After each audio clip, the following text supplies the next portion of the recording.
Big pass என்கிற தமிழருடைய கலாச்சாரத்தை, பண்பாட்டை, ஒழுக்க நெறிமுறைகளை, மாணவர் செல்வங்கள், இளைய தலைமுறையை சீரழிக்கின்ற மிக மோசமான நடவடிக்கைகளை தொடர்ந்து பிக் பாஸ் நிகழ்ச்சியில் ஒளிபரப்பப்படுகிறது. இந்த ஸ்கிரிப்ட் ரைட்டர் என்று சொல்லக்கூடியவர்கள் தமிழ் சமூகம் எக்கேடு கெட்டாலும் கவலை இல்லை, நமக்கு வருமானமே மிக முக்கியம் என்கிற அடிப்படையில் அந்த நிகழ்ச்சியை நடத்தி வருகிறார்கள்.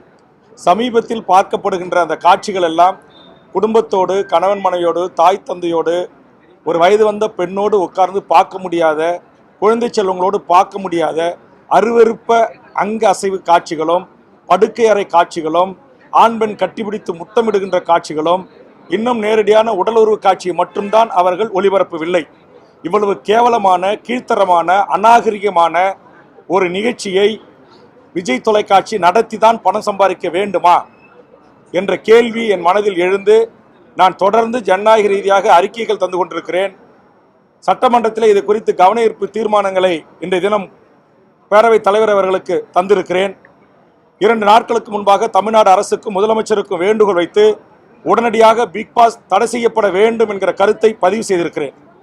நான் கொடுத்திருக்கிற இந்த கவன ஈர்ப்பு தீர்மானத்தை எடுத்துக்கொண்டு பேரவைத் தலைவர் அனுமதித்து கண்டிப்பாக இதற்கு தமிழ்நாடு முதலமைச்சரும், செய்தி ஒலிபரப்புத்துறையும், தகவல் தொழில்நுட்பத்துறையும் இதற்கு தடை விதிக்க வேண்டும்.